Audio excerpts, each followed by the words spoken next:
What if I told you a war once ended in just 38 minutes? Well, it's true, and it's not even the only one. Today, let's dive into the fascinating story of the Anglo-Zanzibar War, the shortest war in history. It all went down right here in this place, Zanzibar, an island off the coast of Tanzania in East Africa. But to understand what happened, we first have to go back in time a little bit. For most of history, Zanzibar was ruled by Arab and Persian traders from Oman who controlled the island, eased lucrative trade in spices, ivory, and unfortunately, slaves. But by the late 1800s, Britain had grown increasingly interested in the region, and after defeating the Portuguese, they were able to set up a trading post in Zanzibar harbor. By 1890, Zanzibar became a British protectorate, and by 1896, Britain had full control of the island. So why did they need to fight a war to keep it? Well, in August of 1896, the then Sultan of Zanzibar, Sultan Hamad bin Thuwaini, died suddenly while visiting his doctor.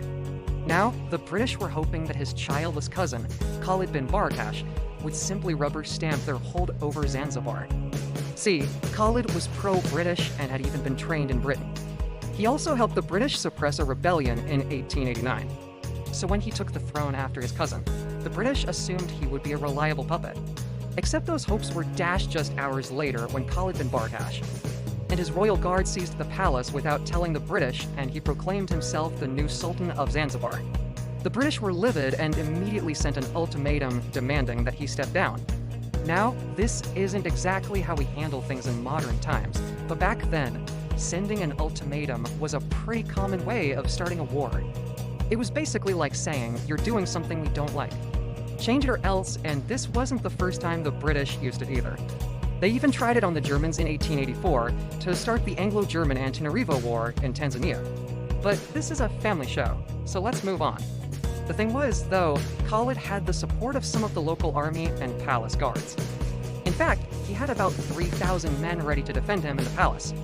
So he ignored the ultimatum and prepared for a fight. Meanwhile, the British brought in 3 warships to block the entrance of Zanzibar harbor. As a result, any reinforcements or supplies sent to the palace were quickly turned away. And slowly but surely, the British began bombarding the palace with artillery fire. Then, on the morning of August, the British admiral met with Khalid, gave him one last chance to step down, and warned him that if he didn't leave, they would attack. You guessed it, at 9 o'clock a.m., Khalid refused, believing he could hold out. And 2 minutes later, at precisely 9:00 a.m., the British ships opened fire. This was it. The Anglo-Zanzibar War had begun, and it would last less than 40 minutes. The shells rained down on the palace, and soon enough, it caught fire. Khalid bin Barakash grabbed whatever valuables he could find, jumped into a small boat, and fled across the harbor. By 9:40 a.m., the entire palace was engulfed in flames. His forces were decimated, his home destroyed, and his reign as Sultan of Zanzibar lasted for less than 24 hours.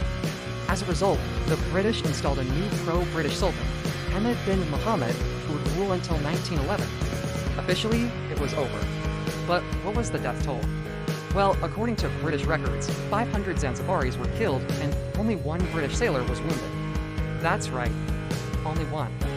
And despite its short length, this brief conflict is recognized as a real war and even has its own Wikipedia page. But some people argue that since the fighting lasted less than an hour and the resistance collapsed before it even reached its peak, it doesn't really count as a war. I mean, nobody calls a military intervention lasting a few seconds a war, right? I guess not, but I still think it counts. After all, there were casualties on both sides, and wars aren't always decided by military strength. Sometimes they're decided by which side has the bigger army.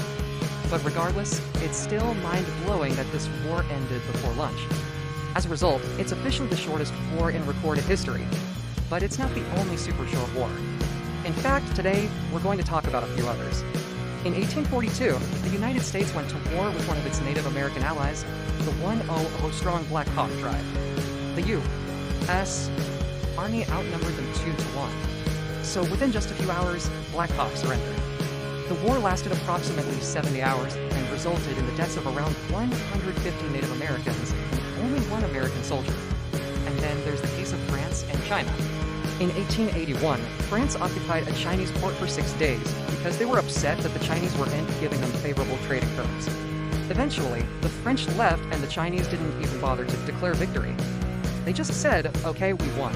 So yeah, this one might not even count. But my favorite has to be the shortest battle in recorded history, which lasted just 7 minutes. In 1965, Israel sent jets to destroy some Egyptian airfields. But one of the planes was hit and crashed near an airfield in the middle of the Sinai Desert. So a group of Israeli commandos flew to recover the pilot and destroy the plane before the Egyptians could find it. But as they approached, a group of Egyptian soldiers opened fire on them. This small skirmish resulted in 4 dead commandos and 13 dead soldiers. But it was over so fast that it barely even felt like a battle. But these are just 3 of many short wars throughout history. In fact, there are hundreds more. So which one is your favorite? And do you think the Anglo-Zanzibar War should count? Drop your thoughts in the comments below. Thank you all so much for watching. Subscribe for more history snacks.